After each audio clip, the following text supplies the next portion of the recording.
Make way for the bad guy! What is up, everyone, and welcome to another episode of Crowd Pleaser, the talk show that brings you the inside scoop on what it takes to be a male entertainer in today's age. We are going to be doing a more in-depth interview of our DJ Kayden, which I'll introduce in the show in a moment. And we'll pretty much just be discussing about his background and how it is to be a DJ at LaBare Dallas. Our Patreon page, which is patreon.com/crowdpleaser, where you can give back to the show that kind of makes your day a little bit better. You can donate as little as $1 a show, and we'll send you a personalized thank you card for that. And you get all kinds of neat perks like video footage of our show and photos and cool stuff like that. So definitely check it out. You get all kinds of perks. One is included is that we will randomly give out giveaways, which we're doing on this show, to our Patreons. All you have to do is be a Patreon and you get it submitted. Our winner this week is going to be taking home a LaBare t-shirt signed by all the entertainers and DJ at LaBare. And the winner this week is going to be Julie Holcomb. Thank you so much, Julie, for your contributions. We really appreciate it. Next up is LaBare Dallas, where both Kayden and myself work 5 nights a week, 7 to 2. And if you got any kind of need to escape and kind of enjoy yourself with some awesome people and get some good conversations and great drinks, come out to LaBare Dallas. Definitely check it out. You will not leave there without a smile on your face. So, moving right along, let me introduce my guest this evening.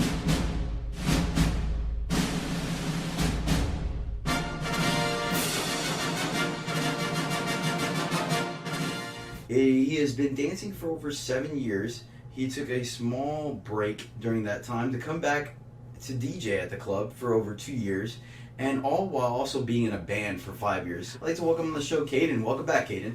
Hey, thanks for having me back, man. Good. Glad to have you with us, man. We got really good responses about having you on the show before, so glad I could get you back and find out a little more about you. Awesome. Thank you.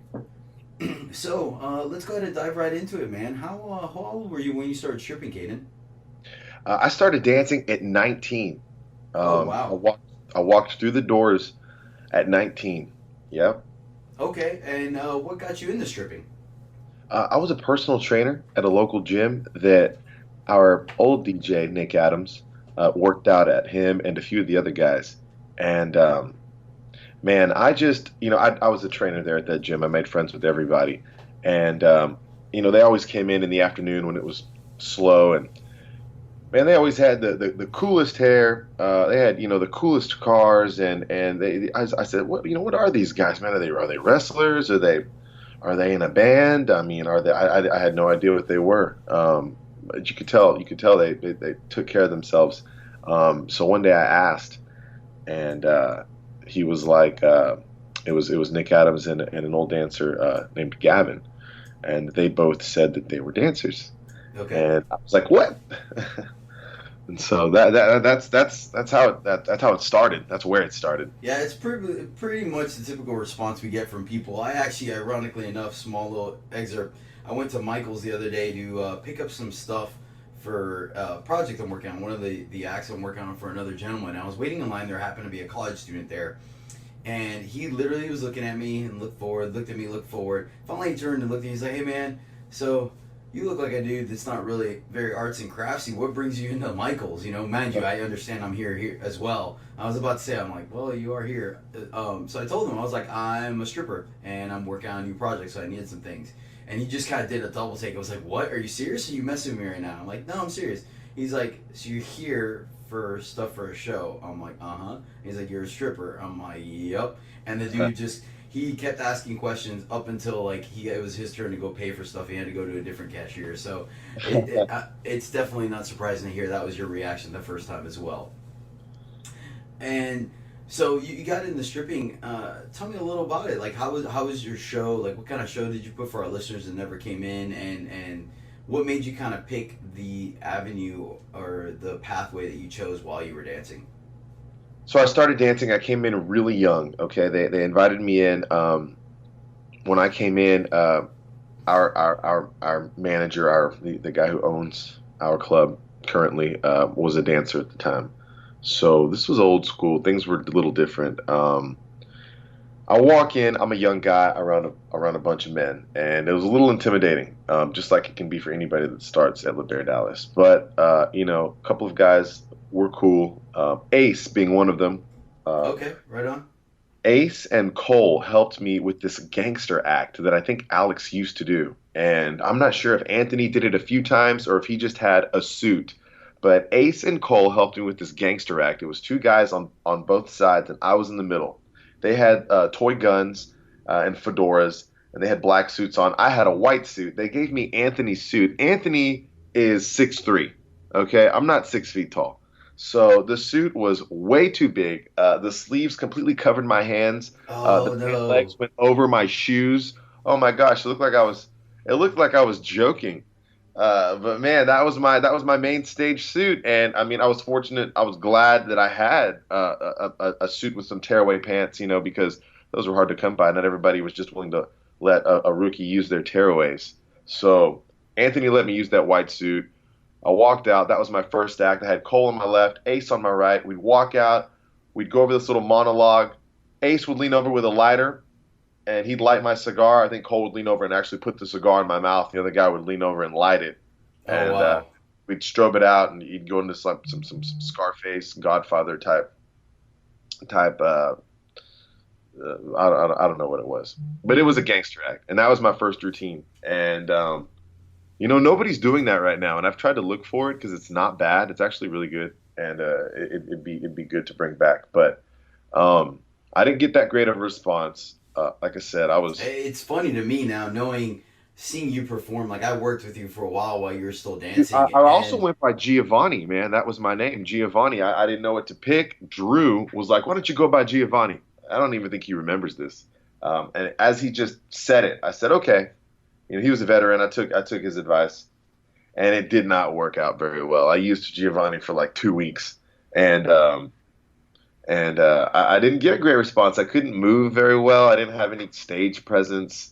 Um, yeah, and I wasn't picking my own music either. I remember Nick would play like Nirvana for me. It Smells Like Teen Spirit. I think he would throw some Inner Sandman on there.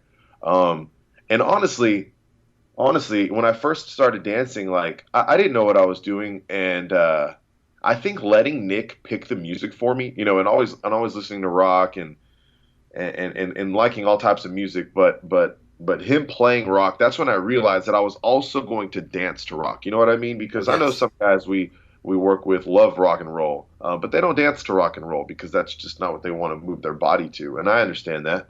It's not dance music, but Nick playing throwing in those rock songs, kind of made me realize that I enjoyed dancing, putting on a performance to rock music, and I started to go that route. And when I was able to pick my own songs and make my own acts and stuff like that, I always went with the rock route just because I was more comfortable that way. oh, and you owned it. I mean, like I said, I don't typically watch guys on stage too often because I figure the guys on stage aren't gonna tip me. But the you definitely seen your performance, man. Like you had your own style to it, and like it worked. Like ladies were swooning over you left and right, and you definitely owned the rocker for sure. I mean, Thanks, man. still to this day, I still hear people saying that no one can do Monk the way you did it. So, my hats off to you, man. Well Hey, done.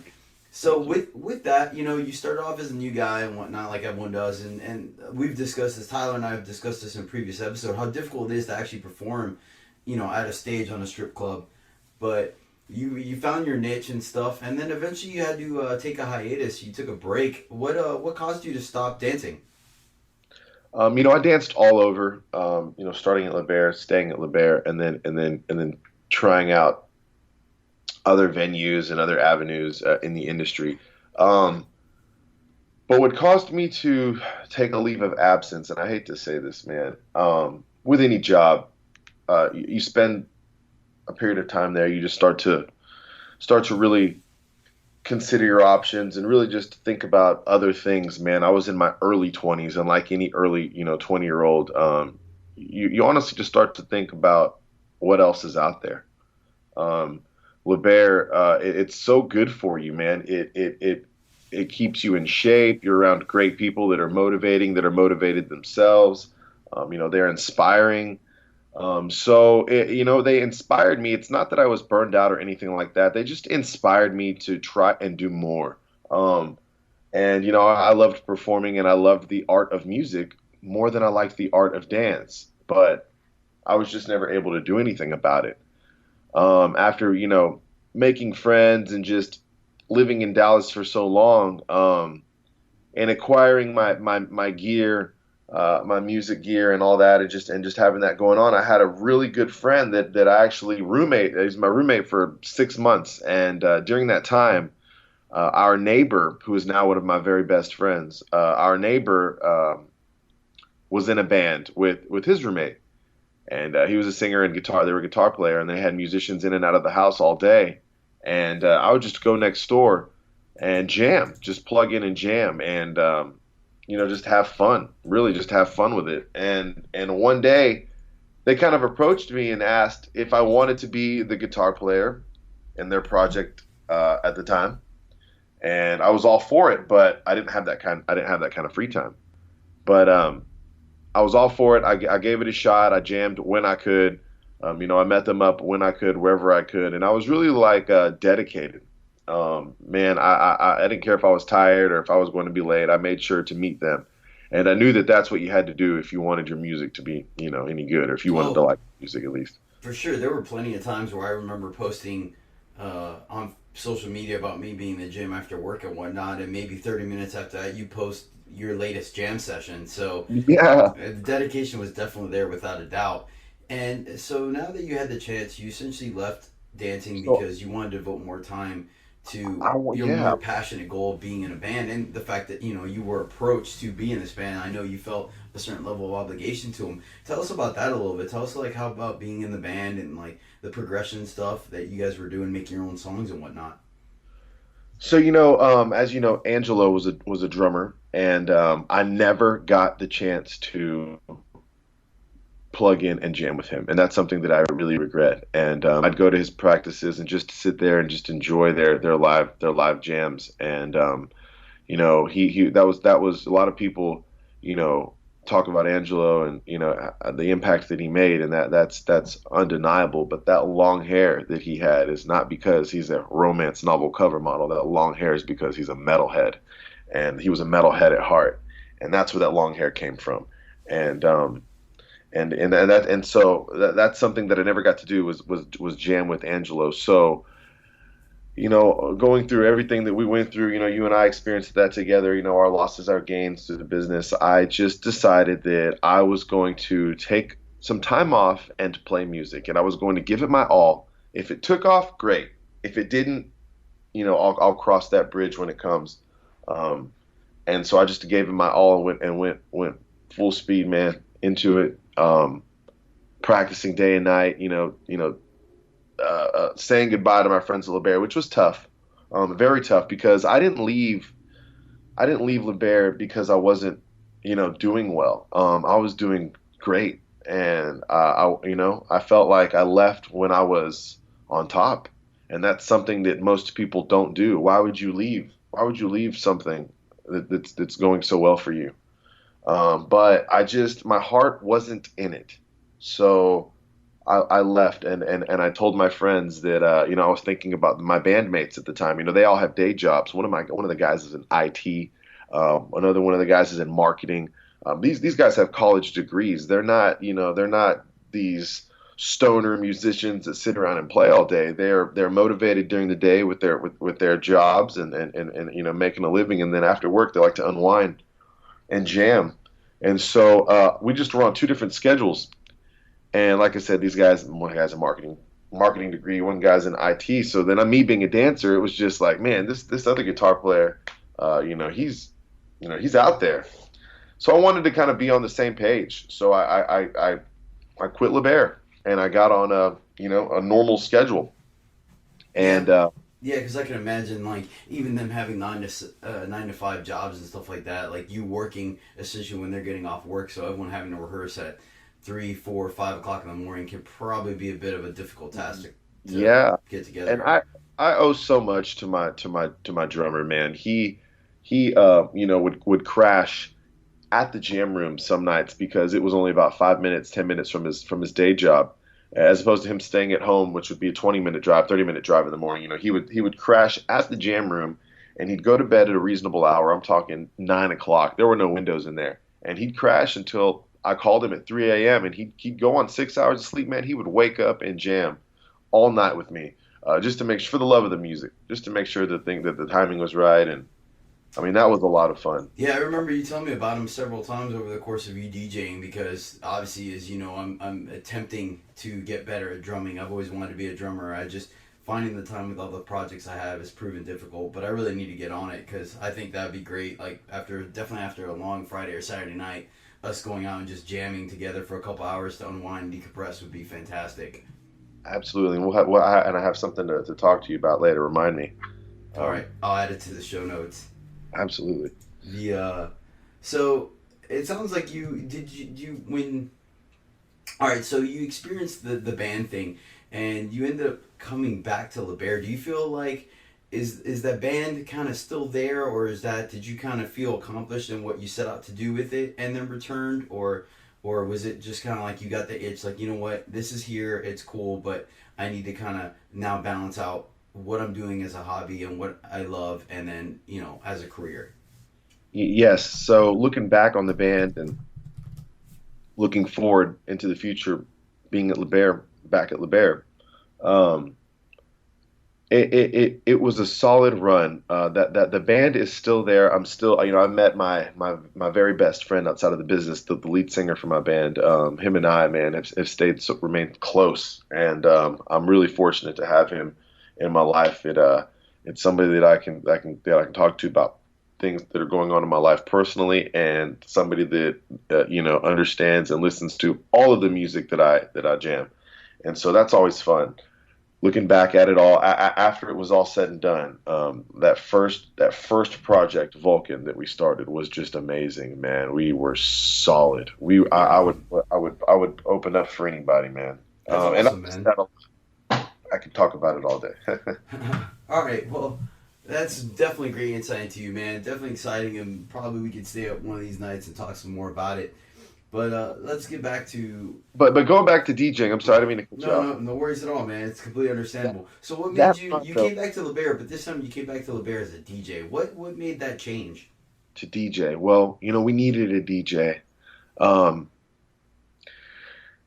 so now coming back to DJ, having spent time in bands, having spent time in the male dance industry, I felt like I had acquired this set of skills. Um, Nick Adams and I were really good friends. We were really good friends. We hung out together outside of the club. We went to WWE Monday Night Raw a couple times. We just hang out.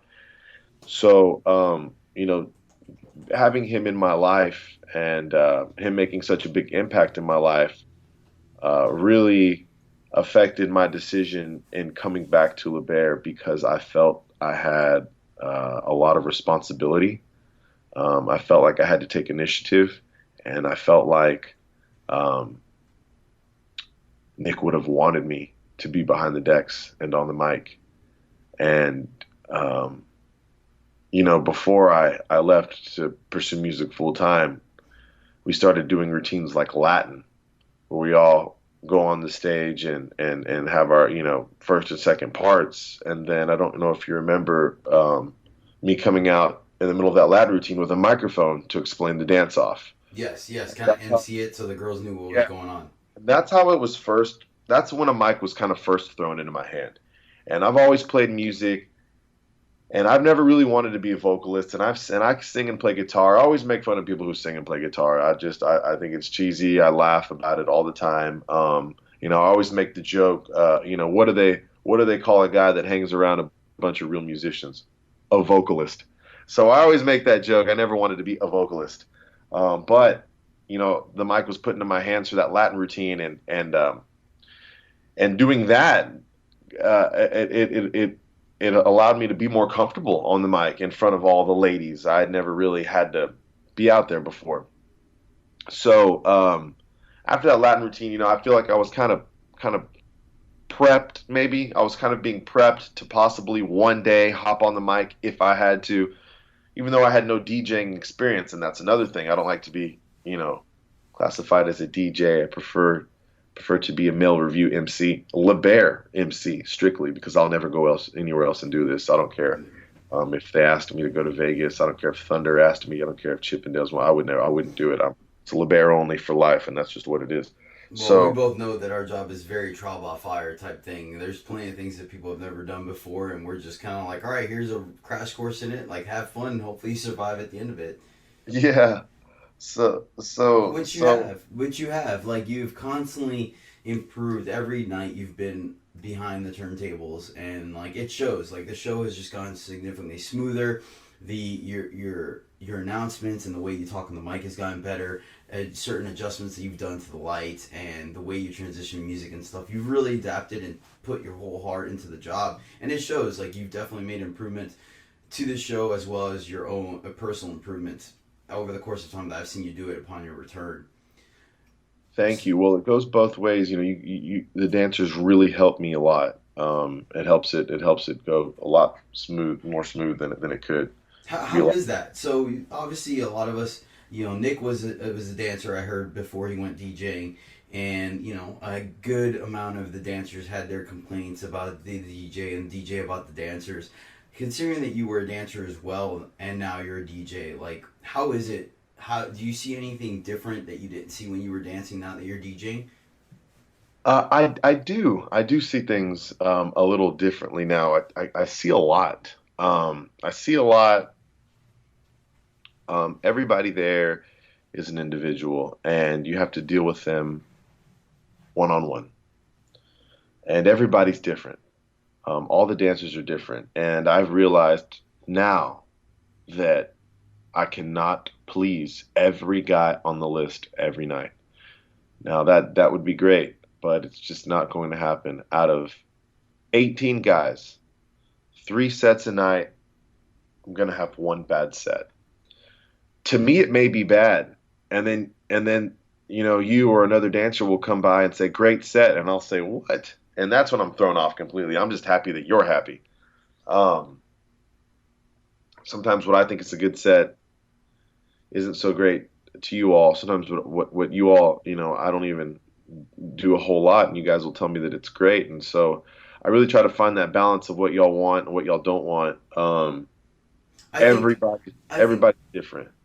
there's two sides to that coin. I think some guys might just pretty much equate it to the amount of money they make, and you can mess up the whole time. But if they make a ton of money, then they're like, "Hey man, great set." And other people, I feel like for me personally, there's just specific things I want done. Like I want a light change here, or this song here, or for you to say this here. And I feel like as long as we get a good jive together where those key points are hit, and then we're just going back and forth with each other, i.e. like if I hold up my posters on the left side, like you're like, hey, who wants a poster on the left side, things like that, then and we create a good environment and a good sensation for everyone and experience, I think that it's a great set regardless of the money I may or may not make or certain things. And even then I understand the hiccups happen. Like case in point, there was one point where you transitioned to a song that I typically rip my pants off to, and I like the song played from the very beginning because it has that build up to give me time to like kind of tease the crowd before I rip the pants at the beat drop. And the DJ and ended up working out to where the song started like pretty much like 3 seconds before the beat drop, so I couldn't do it. But I didn't really get upset. I'm like, sure, whatever happens, happens. And when I came to the back, you're like, hey, sorry, the computer kind of leads in to songs unless I tell it otherwise. So it wasn't a big deal, and I wouldn't let something like that ruin my set. So I think there's a lot of factors that sometimes may or may not kind of go into what you see. Like, you're like, oh, man, I missed the rope cue. But at the same time, if the guy was able to still do the rope to something, then it might have not been like a deal breaker. Does that make Right. sense? Yes. Last night I changed your Halsey song into Flow Rider as you were going to the ground. Did you remember that? Yes. I changed it too soon. I didn't know. I didn't know you were going to the ground. No, it's I try to predict y'all's. That's another thing. I try to predict y'all's next move too. I try to really watch you and try to be with you on the stage. yes. I try not to just leave y'all out there. I try to really be with you and get into your heads and follow you with the lights and and find this rhythm. Find this rhythm. It's a rhythm. Controlling the crowd and watching you guys, work your sets, taking it slow from your dance routine to you taking it off. I just try to keep that rhythm going with you guys, and then when your set's over, I really try to bring everybody back to this certain feeling as we keep the show going. You know what I mean? I try to maintain this atmosphere while the show's going on. Oh and yeah. Yeah, I forgot where I was going with that. Oh, it's not an easy task. For sure, you're managing the music, you're managing the lights, you're managing what the dancer is doing on stage, so you can say the That's right what I things. was gonna. That's what I didn't mean. I'm sorry, I keep cutting you off, Cesar. I'm sorry, I keep cutting you off. But you mentioned about good sets, bad sets. Good set, bad set. Sometimes I've realized, and this is just me, if I can get the ladies to make some noise out there while the guy's on main stage, the guy will be happy when he's done with his set, whether he made money or not. I say it all the time. We feed off their energy, but we do. We do. I know that I feel a lot better getting feedback when I'm out there and I hear a lot of screaming. When you guys are out there, if I can get them making noise, even if y'all can't hear what I'm saying, even if it's just who wants a tank top, if you guys have posters to give away, or if you may have something for the loudest lady in the room, if I can get the girls making noise out there while the guy is on main stage, I don't care who it is, from our veterans to our newest entertainers, they will be happy. And it's something that I do and I keep to myself. I can tell. I can just tell. And it's because I think that over 2 years, you guys coming in, man, great set, and I'll wonder what was different, or what did all those sets have in common? And that was it. Ladies were going wild, making noise out there, and I think that really excites you guys and makes you want to perform. It makes you all want to dance. It makes you. For sure, it's always that natural. Like you said, we feed off that energy, and if they're lifting us up to a higher state, then we have no other choice but to perform at that higher state. Right. So now that you're starting to break down the dynamics of what goes on and stuff, how have you and how are you trying to improve as a DJ? I'm trying to improve as a DJ by really being able to read my audience. Really being able to read my audience. It doesn't care how well I did last night, because tonight's a completely different show. Tonight's a completely different audience. My favorite wrestler, Dolph Ziggler, he's into stand-up comedy, and I've always enjoyed making people laugh, and I'm not a comedian by any means, but I really enjoy what he said about stepping in front of crowds and being able to read any audience, have them react the way that you would like them to. So that being said, I'm thinking about just going to a couple open mic nights. I'd like to get into stand up. I want to get up in front of a crowd Mm-hmm. and fail. Does that make sense? I want to stay. I'm so comfortable right now doing what I do. I'm having such a great time. I love going out there, being able to dissect the ladies and bring everybody back together and just have this giant group of women enjoying one big show. And I love being able to have the crowd respond to what I'm saying, respond to what y'all are doing. I just love them interacting with you guys. I love them engaging with what I'm doing. So it works. I've found a few formulas that will work if I'm not getting a lot of energy from the crowd. You know what I mean? Okay. But Mm-hmm. but if I go to do some stand up comedy, I don't know how to control that type of a crowd, male and female. I'm only used to performing in front of ladies, so I'd really like to be able to stand up in front of a crowd and bomb, man, and not do well at first and be okay with it, and then I'd like to have that confidence that I have now. I'd like to be able to a year down the road stand up in front of a crowd to do some comedy and have the confidence in me and the formulas in me, the strategies. You know what I mean? I'd like to say, okay, this isn't working. I need to do that. Okay, I need to do this, and that can only come by learning. You know what I mean? By doing it. Yes. So that's something that I'd like to really improve on, and that's just being able to read the crowd no matter what. I don't care if we get 30, 40, 50 women in there that don't want to be there. I'm going to change their mind, and so are y'all. And as a team together, we are going to bring them a good time. And so I just want to be able to really read those crowds and keep the energy up. Keep the energy up. I really want all the guys to be happy. It's not about me. The show is not about me. It's about you all. And so I think it's about us. Yeah, we have our front runners, the guys on stage, and whatnot.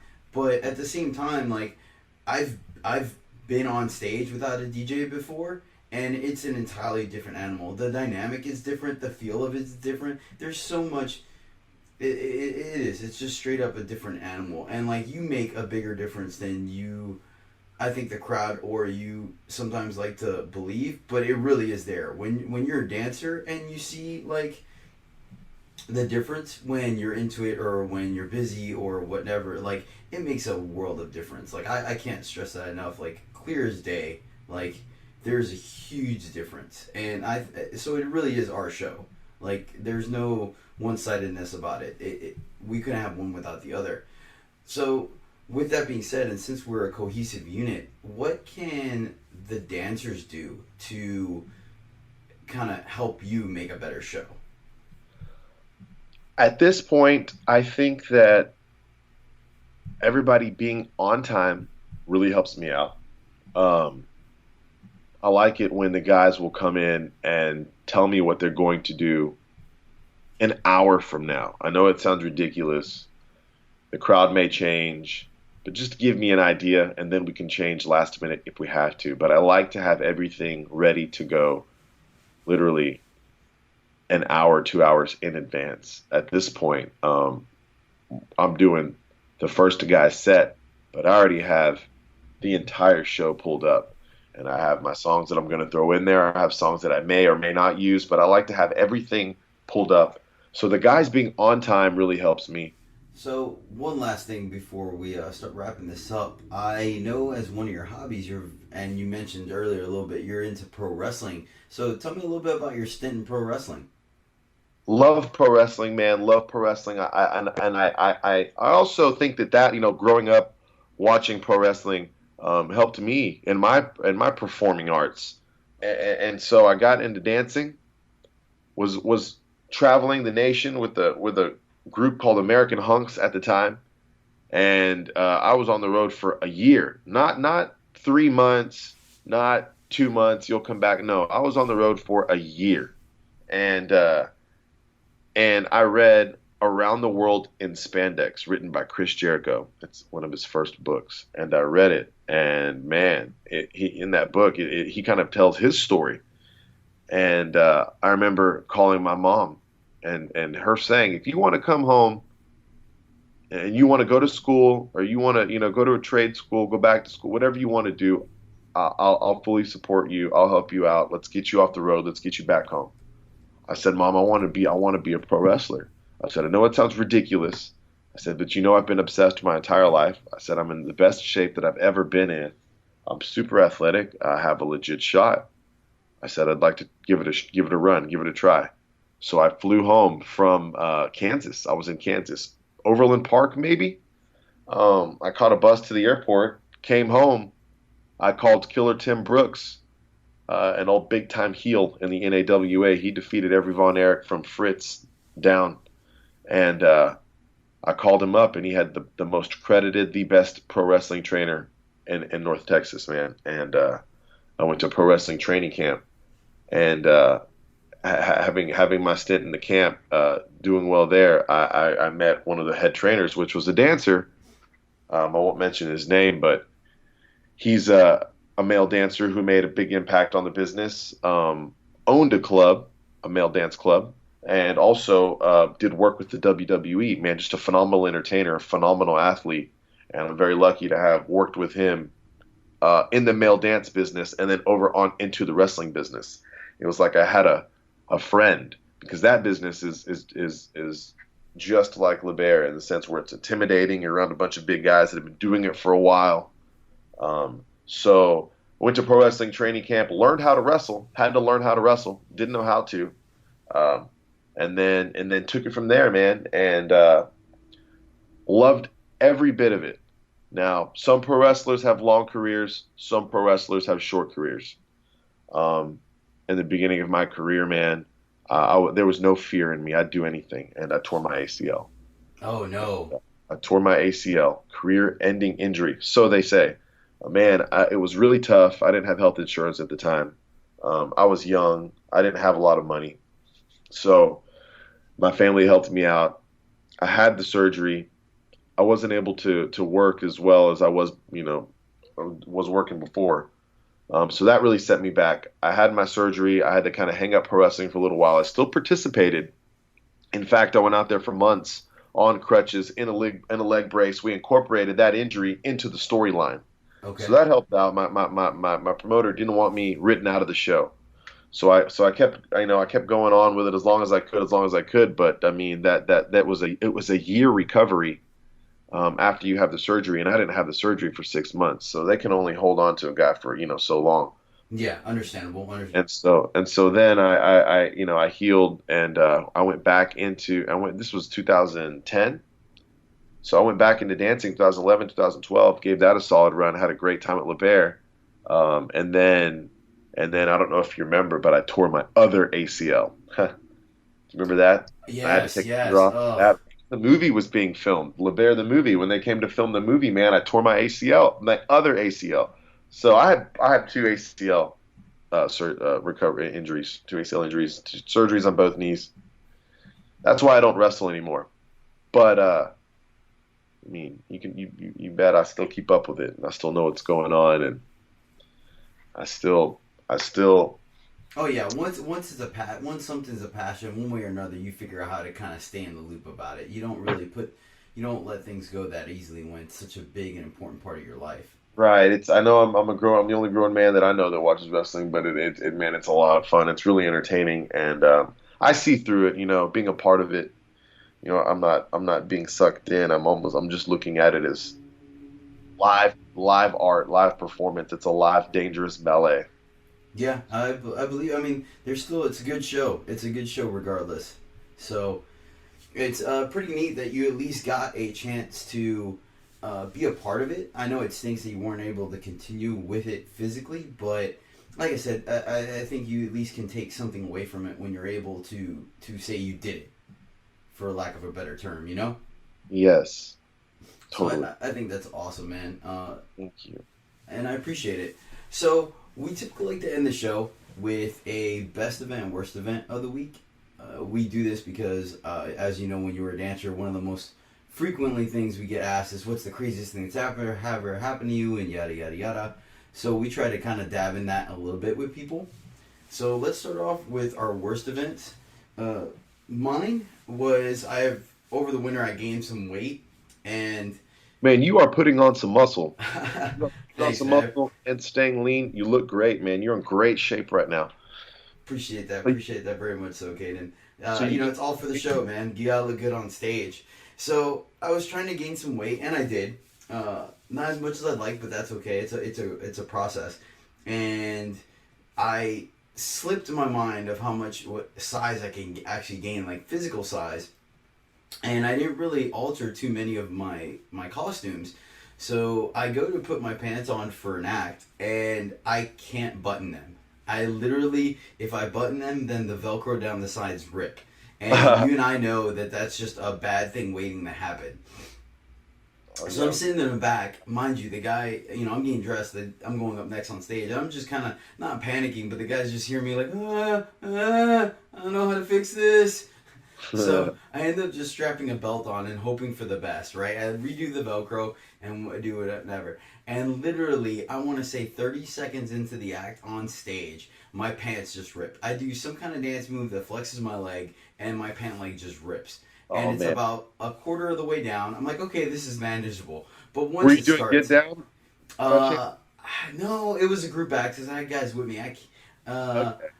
And it like every time I did a dance move, it just ripped further to the point by halfway through the act, my entire leg was just bare open to the sky. And like I don't know if it's ever happened to you, but it throws your mind for a loop. Like you would think, you just ignore it and go to your choreography, but like my brain just kept going back to like my leg just flapping in the Yeah, wind. It does. It messes up your flow, your rhythm in which you're going to take everything off. Yep. And then of course I'm like, well, when I take off my belt, I better do it in a tricky or magical way because if not, my pants are just gonna come apart anyways. So yeah, that was my worst event of the week. How about yours? My worst event of the week. I believe you mentioned getting fired up in the DJ booth. No. Yeah. It was. Yeah, I had a tough crowd to work with last Friday night, and they just weren't responding to much of anything. And I was trying to find that rhythm. Like I said, I really have to dissect the crowd and then bring them together as a whole and find like a common rhythm, a common denominator. And I was trying to find that rhythm, and I was getting there. I was getting there. We were almost to this point where they were listening to me and watching and responding, and we were almost there. And then I just got kind of fired up a few times, and I feel like I lost my audience. Got you. Yeah, like you were in So the middle of it's kind of really hard working to your get them. magic, that symphony, being the conductor, and then management just came in to kind of chew you out a little bit and it just threw your whole rhythm off. Is that what you're saying? Yeah, it throws the rhythm off, or maybe management will tell me to say some things that I know to say. I just am waiting for the right time, and Mm-hmm. I guess maybe they'll think that I'm going to forget and not say it, and so they'll make me say it when I'm not ready, and I just shout things out, and I'll just scream on the mic and just say things out of panic. And I don't like that because you lose my audience when I do that, and that's what happens when you panic. You just lose them. So I really have to find that rhythm, and that was the worst part of my week is dealing with my Friday night crowd, kind of being charged up a little bit just because it was a stressful night, and then having to get everything back on track and get them kind of Gotcha. I got you. back on the same page with where I was trying to take everybody. So what was the flip side of that? What's the best event of the week? The best event of the week is that and it wasn't last week, and it hasn't happened this week, but we work a lot. I'm really close with my family. I'm not married. I don't have a girlfriend. I don't have any kids, but I have brothers and sisters who I care for very much, and my cousins who I love. And Easter coming up this Sunday will bring all my family together, and I'm Okay. excited to spend time with them and see everybody. It's been um, since it was well, Thanksgiving was the last time we were all together. Christmas, my uncle went to Arkansas, and one of my other uncles and aunts went to South Texas. So it's been a while since we've all been together, and I'm really excited about that. I'm very close with my siblings. I'm very close with my cousins. One of my cousins is a music major, University of Texas Arlington. He's a drummer, and he's the same age. We're the same age. We're 6 months apart, and he doesn't listen to metal. He likes rock, jazz, rap. He likes everything. But this guy, I mean, is a classically trained musician. So, and in us being, we're blood. So, man, we're just really on the same page when it comes to talking music. I love hanging out with my cousin and talking music, man. We get so far. The way he words things, he teaches me so much. I feel like I'm getting a lesson every time I hang out with him, just because he's just so calm and really understands music, all parts of music. And so that's something I'm really looking forward to. That'll be the highlight of my week. Will be spending time with my family on Sunday. That's super cool, man. Super cool for sure. I appreciate you sharing that with us, man. Oh man. As far as for mine goes, it's actually a week back, but I definitely wanted to bring this up. So I ended up getting the guys together and we went to Fan Expo Dallas, where it's a bit of a nerd convention, which I do have that side and I enjoy it. And I got It the was guys to dress up, and I think it was a great time because we were just some of the best looking dudes there. We were in theme and we were drawing a lot of attention. So I think it was great. We were passing out a ton of tickets and cards and stuff like that. What costume did you decide on? Was it the Cal Drogo? Yeah, I went with Cal Drogo, Looks and then on Sunday I wore Sub Zero just to be a little different. So on Sunday, I'm walking around in my Sub Zero costume, because that's one of my heroes or fan favorites when I was a kid. I'm walking around, and I end up seeing there are cops working the event off duty or whatnot, and I see this police officer. And I'm like, I know that guy. The face is familiar. And I'm going through my mind. I'm like, wait, like I haven't had any trouble with the cops lately. Like I don't understand why I would recognize him. And it's going through my mind. And him being a police officer, I guess he can notice when someone's like eyeballing him, or at the very least is like, why is a ninja looking at me? Like I don't need money. So he, when I get up to him, I'm like, I'm sorry to bother you, officer. And then it dawns on me as I talk to him. I'm like, oh my God, do you work the DF or VFW? And he was like, I do sometimes. I'm like, oh man. So I'm the stripper that worked it like a month or 2 months ago. I was there. Like he ended up being the cop at the strippergram that took me inside. Mind you, there was like 300 people in this place. I've never been here before. It was full, and I rocked it. And he was like totally super cool the entire time. So I ran, and he kind of looked at me like, "How do you know me?" Or when I am like, I take off the mask, and he's like, "Oh yeah, you were the fireman." So I knew he recognized me. I'm like, "This is awesome." That is awesome. What a small world. Yeah, dude, it blew my mind away. And then he was even like, "Hey man, can I get a picture?" I was like, "Well, sure. Like, why not?" So we just stopped a random person. He whipped out his phone, took a picture. I took a picture with my phone. So it was super cool, man. We just had a cool moment. Cool. You know, it was really neat the fact that he recognized me. So that was pretty awesome. Like, I mean, I'm assuming he doesn't run into too many strippers in his day, but still, like, it was pretty cool feeling. It made me feel pretty ecstatic about the day. That is cool. From my experience, man, cops dig male strippers. They think it's cool, man. They think what we're doing's cool, entertaining the ladies. I think they get a big kick out of it. You know, they think it's funny. I remember one time I got pulled over with Rico, and we had the cop shirts in the back. And man, they when they saw the cop shirts and asked about it, they lightened up, man. They completely, their demeanor completely changed. I think cops think it's funny, and they dig it, man. They think it's fun. Oh, I believe it. I've heard plenty of comedians be like, if you can make a cop laugh, you're in good shape. Yeah, he told his friends about you for sure. All right, man. Well, with that being said, brother, I really appreciate you taking the time to be on the show. I know people like to get to know you and whatnot. You're a very interesting human being. I like to get to know you. Oh, well, thank you, man. It was a lot of fun. Thanks for having me back, dude. I really appreciate it. Yeah, maybe we'll make it a more regular thing, or we might even throw in one of our jam sessions, do a cameo on the show. Yeah, to be continued. Absolutely. Stay tuned for that. All right. Well, everyone, appreciate you listening to the podcast. Tuning in to letting us know our DJ a little bit better. Definitely check us out on patreon.com/crowdpleaser. We're also on iTunes now, so you can download us there, subscribe to either YouTube channel or iTunes, and we can keep you up to date on what's going on with the show. You can find me at Cesar Collazo, COLLAZO on Facebook, or Cesar LaBare 7 on Twitter and Instagram. Where can ladies get a hold of you, Kayden? Kayden LB at Facebook.com. Our old marketing director is in charge of my Instagram right now, so that's under construction. So in the meantime, Kayden LB, like LaBare, Kayden LB, Facebook me. That would be great. All right. Thanks, everyone, for tuning in, and we will catch you on the next episode.